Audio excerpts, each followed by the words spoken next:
먼저 얘기하고 싶은 거는 프로파일링은 사실 별 쓸모가 없어요. 어떻게 보면은 한국에서 뒤늦게 주목받은, 그렇지만 그랬을 때는 이미 사양산업이 되어버린 업종이기도 하고, 프로파일링은 범인을 잡고 실적을 내는 건 아니죠. 그건 맞는데 그냥 이게 어떤 일종의 틀이랄까 체랄까 아무튼 범인을 좀 걸러내기 위한 용이한 도구의 하나인 건데, 근데 이 프로파일링이 한국에 자리를 잡기도 전에 대한민국 한정으로 그런 거 필요 없고 그냥 바로 딱 범인을 잡아주는 도구가 온 나라에 이미 퍼져 있어요. CCTV. 그리고 유영철 씨 케이스는 진짜 프로파일링의 한계가 명확하게 드러난 사건이거든요. 기출문제만 풀었는데 실제 문제는 손도 못 대고 있다가 정답이 딱 나오고 나니까 그럴 줄 알았어. 이것 봐, 내가 이럴 거라고 했잖아. 이러면서. 아니, 답 나오고 그런 소리를 누가 못해요. 경찰이 잡았어요? 보도방 사장들이 6523 전화번호 추적해서 잡았잖아요. 그러니까 실질적인 검거에 있어서 민간인들의 역할이 아주 컸다. 컸다라고 하기도 부족하고 절대적이었다고 할 수 있을 것 같아요. 범죄자를 검거하는 건 사실 과정적인 면은 별다른 의미가 없는 거거든요. 결과가 있냐 없냐가 중요한 거고, 그 결과를 내기 위한 과정으로서 수사든 프로파일링이든 의미가 있는 건데, 이 사건에서는 의미가 없었다고 봐야죠. 만약에 침입해서 강도 살인하고 이쪽에서 어떤 유의미한 수사가 진전 중이었다고 한다면 이미 용의자를 특정하는 단계로 갔어야 하는 상황이었는데 그거는 전혀 없었고요. 그러면 여성을 유인 살해하는 쪽에서 뭔가가 있었어야 하는데 그것도 아니잖아요. 그러면 경찰의 역할이라는 게 이 사건 전체에서는 없었던 거예요. 아, 우리는 열심히 수사했다. 머리로 계산하고 발로 뛰었다. 그건 없죠. 왜냐하면 형사라는 직업은 결국 결과로 평가받는 거예요. 자동차 영업사원이랑 똑같죠. 못 팔면 그냥 아무것도 아닌 거예요. 못 잡으면 아무것도 아니고. 근데 이게 중요한데 경찰을 욕할 수는 없어요. 왜냐하면 피해자가 발생하는 걸 인지하고 그 여자들과 경제적으로 연관이 돼 있던 쪽에서 그걸 인지하자마자 자기들 데이터베이스를 가동해서 용의자를 특정을 하고 그 내친김에 검거까지 한 거예요. 그때 경찰을 동행시켰고. 이렇게 보면 경찰이 못한 게 아니라 그분들이 비정상적으로 잘한 거라고 봐야 되는 거죠. 사건이 일어나자마자 가서 잡았는데 어떻게 경찰을 뭘 욕합니까? 욕할 게 없죠. 근데 욕을 먹어야 될 게 있다면 그 다음이죠. 마치 자기들이 무슨 역할을 한 것처럼 서로 축혀 세우고 프로파일링도 거기다 손가락 얹고, 그러니까 이렇게 욕먹을 짓을 뒤늦게 해서 욕을 먹는 거지 수사를 못해서 욕먹을 일은 아니라는 거예요. 이 사건에 대해서 보면. 그리고 사람들은 제가 생각할 때 경찰이 수사를 막 기가 막히게 잘해주기를 바라질 않아요. 물론 이제 그런 쪽으로 능력이 있는 분들이 있어요. 경찰 조직 내에도 있죠. 계시죠. 많이 계시죠. 근데 조직이 그런 방향으로 평준화되는 거는 사실 불가능한 일이에요. 왜냐하면 그거는 그냥 개인 능력이에요. 국민들도 그걸 알죠. 그러니까 국민들이 기대하는 거는 신고하면 그냥 잘 받아주고 표준적인 절차에 따라서 대응해주고 뻔한 증거가 있는데 제발 놓치지 말고, 그러니까 그런 생활인, 직장인으로서의 경찰이 자기 직무에 충실하기를 바라는 거예요. 근데 그렇게 하고서 범인을 못 잡으면 그건 어쩔 수가 없어요. 그것들도 국민들이 알죠. 근데 우리나라 경찰은 그렇게 보면 어떤 과장된 허상을 자꾸 만들려고 해요. 막 되게 집요하게 수사하고 프로파일러가 범인을 예측해서 막 쪽집게처럼 맞추고 그런 척을 하려고 노력을 해요. 자꾸 거짓말을 하려고, 뻥튀기를 하려고. 이게 그 조직 내에서 어떤 보상과 평가의 문제도 있다고 보는데, 그런 거를 또 좋아하는 국민들이 계시다 보니까 사실 그런 식으로 나가면 이 경찰 전체가 거짓말쟁이 조직이 돼버리는 거죠.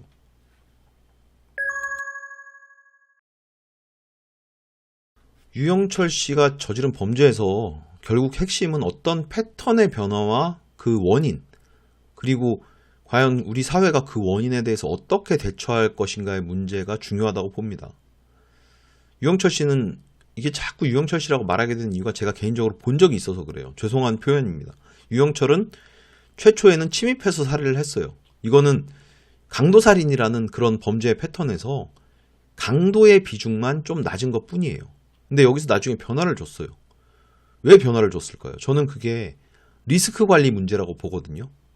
말하자면 남의 집이라는 거는 아무리 노력을 해도 본질적으로 완벽한 컨트롤이 불가능한 영역이 있어요. 내가 나라는 걸 노출하는 어떤 작은 변수 또는 거기서 발생한 순간의 상황, 그에 대한 나의 조그만 판단착오, 그런 걸로 일어날 수가 있는 일이고, 그러면은 내가 잡힐 확률이 올라가죠. 그러니까 그런데 말고 안전한 나의 영역으로 유인해서 살해하자, 이렇게 변화를 준 거죠. 근데 누굴 유인할까요? 여기서도 상대적인 리스크 고려가 분명히 이루어졌을 거예요. 어떻게 보면 그게 아니고 반대로 여기 지금 손쉽게 유인 살해할 수 있는 대상이 있으니 그런 집단이 분명히 존재한다, 이런 사실이 오히려 이 방식의 변화에 영향을 줬을 수도 있어요. 이 어느 게 먼저든 중요하진 않고, 어쨌든 그래서 유영철은 출장 안마 또는 뭐 성매매든 그에 유사한 그런 여성들의 어떤 조직에 대한 응집력이 낮다는 것까지 알고 있었던 거죠. 그래서 그쪽을 노린 거예요. 다만 여기서 간과한 거는 그런 응집력이 낮은 만큼 그런 조직에 속해 있는 구성원에 대한 이 조직의 어떤 책임자, 보스의 통제 정도는 거꾸로 올라간다는 점이에요. 바로 이 점 때문에 추적이 되고 검거가 된 거죠.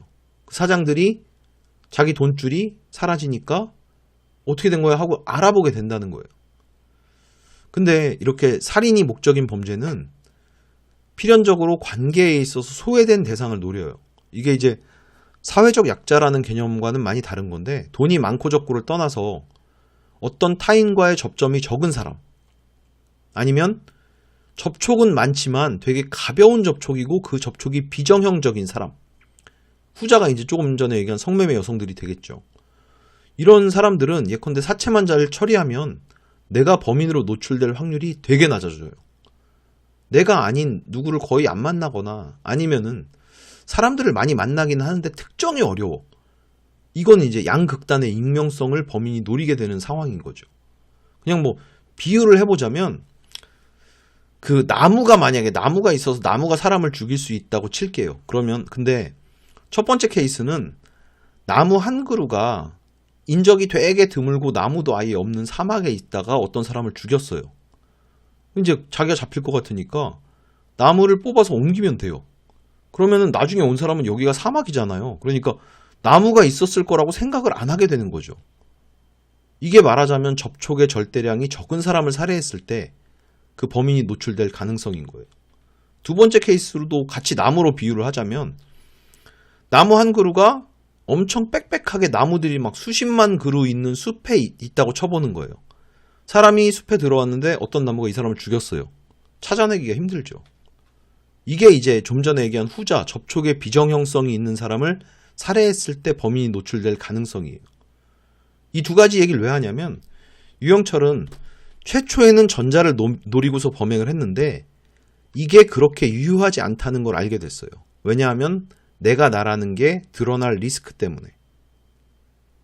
그래서 이제 이 리스크가 크거나 아니면 나중엔 커질 수도 있겠구나 라는 걸 알았죠. 그래서 후자로 옮겨간 거죠.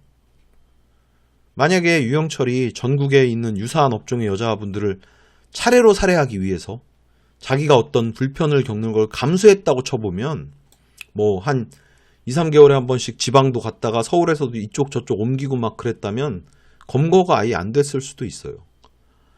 그렇기 때문에 이런 살인 목적의 범죄에 있어서는 접촉에 있어서의 비정형성이나 그 절대적 양의 부족, 접촉을 잘 안 하는 분들이 어떤 안전망을 가질 수 있도록 그걸 제도화하는 게 해결책이 될 수밖에 없죠. 뭐 앱이나 아니면은 직접적으로 그분들을 어떤 그 관리하는 어떤 사람을 둘 수도 있을 거고. 근데 이제 이런 걸 할 때 형사적인 면에서 개인의 안전을 위해서만 쓰고, 이걸로 하여금 뭐 어떤 다른 법률 위반 여부, 뭐 사생활 침해 이런 우려가 없다는 걸 뚜렷하게 해줘야 그런 분들이 쓸 수가 있어요. 그러니까 사실 굉장히 어렵죠.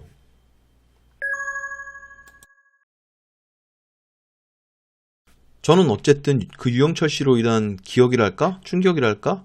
그런 것 때문에 연쇄살인에 대한 관심을 갖게 된 거예요.